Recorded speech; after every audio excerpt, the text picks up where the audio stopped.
Sir తర్వాత ఇప్పుడు మనం ఇందాక మాట్లాడుకునే మాటలో బీపీ అనే ఒక మాట వచ్చింది. ఈ మధ్య సర్వసాధారణం అయిపోయింది. ఈ బీపీకి మెడిసిన్స్ వాడుతున్నాం. ఈ మెడిసిన్స్ అనేవి లైఫ్ లాంగ్ వాడాల్సిందేనా? వాడితే ఎటువంటి సైడ్ ఎఫెక్ట్స్ రావా? వాళ్ళకు ఉన్నటువంటి ఇబ్బందులు ఏంటంటే? బీపీ అనేది మామూలుగా బీపీ రికార్డింగ్స్ ఎప్పుడు మనం ఏంటంటే డైనమిక్గా చెక్ చేస్తాం. అంటే ఒకటే కాన్స్టెంట్గా ఒకటే రికార్డింగ్ చూసి మనం స్టార్ట్ చేయం. మల్టిపుల్ రికార్డింగ్స్లో వాళ్ళ ఎక్కువగా ఉందా, ప్లస్ కారణాలు ఎందుకు వస్తున్నాయి, వాళ్ళ లైఫ్ స్టైల్ హ్యాబిట్స్. ఇప్పుడు ఒకరికి బీపీ అనేది మందులు స్టార్ట్ చేసామన్నానికి అది మీ లైఫ్ లాంగ్ వాడాల్సిన అవసరం లేదు. ఇన్ కేస్ ఒక 90 కేజీలు ఉన్న ఒక 25-30 ఇయర్స్ మేల్ వచ్చాడు, అతనికి మనం బీపీ మందులు పెట్టాము ఎందుకంటే హయ్యర్ సైడ్లో బీపీ ఉంది. తను తర్వాత లైఫ్ స్టైల్ అంతా చేంజ్ చేసుకుని తన వెయిట్ తగ్గి డైట్ మెయింటైన్ చేసి ఉప్పు ఎక్కువగా ఉండే వస్తువులన్నీ మానేసారు అనుకోండి, వెయిట్ 772కి వచ్చారనుకోండి, ఆటోమేటిక్గా బీపీ కూడా రెడ్యూస్ అయిపోతుంది.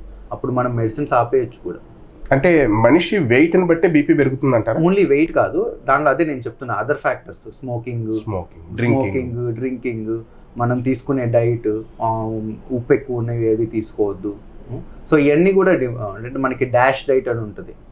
ఆ డైట్ ప్రకారం వాళ్ళు ఇచ్చే గైడ్లైన్స్ ప్రకారం, సెట్ ఆఫ్ గైడ్లైన్స్ ప్రకారం మనం ఫాలో చేస్తాం. ఒకవేళ అలా ఫాలో చేసినప్పుడు మనకి ఏంటంటే మనం లైఫ్ స్టైల్ చేంజెస్ చేసుకుని చేయగలిగితే రెడ్యూస్ అవుతుంది. ఈవెన్ షుగర్లో కూడా అంతే. షుగర్ ఇనీషియల్గా హై ఉంటుంది, మెడిసిన్స్ పెడతాము. కొంతమంది డైట్ రెస్పాన్సిబుల్గా ఫాలో అయ్యి దాన్ని కరెక్ట్గా ఫాలో చేస్తే మనం మెడిసిన్స్ ఆపేసే ఛాన్సెస్ కూడా ఉంటాయి. అంటే కానీ ఒక్కసారి స్టార్ట్ చేశారు అంటే లైఫ్ లాంగ్ వాడాలి అనేది ఎందుకు అంటే, సాధారణంగా ఎందుకు ఆ టాపిక్ వస్తుందంటే చాలామంది లైఫ్ స్టైల్ చేంజ్ చేసుకోలేకపోతారు, వెయిట్ తగ్గలేకపోతారు.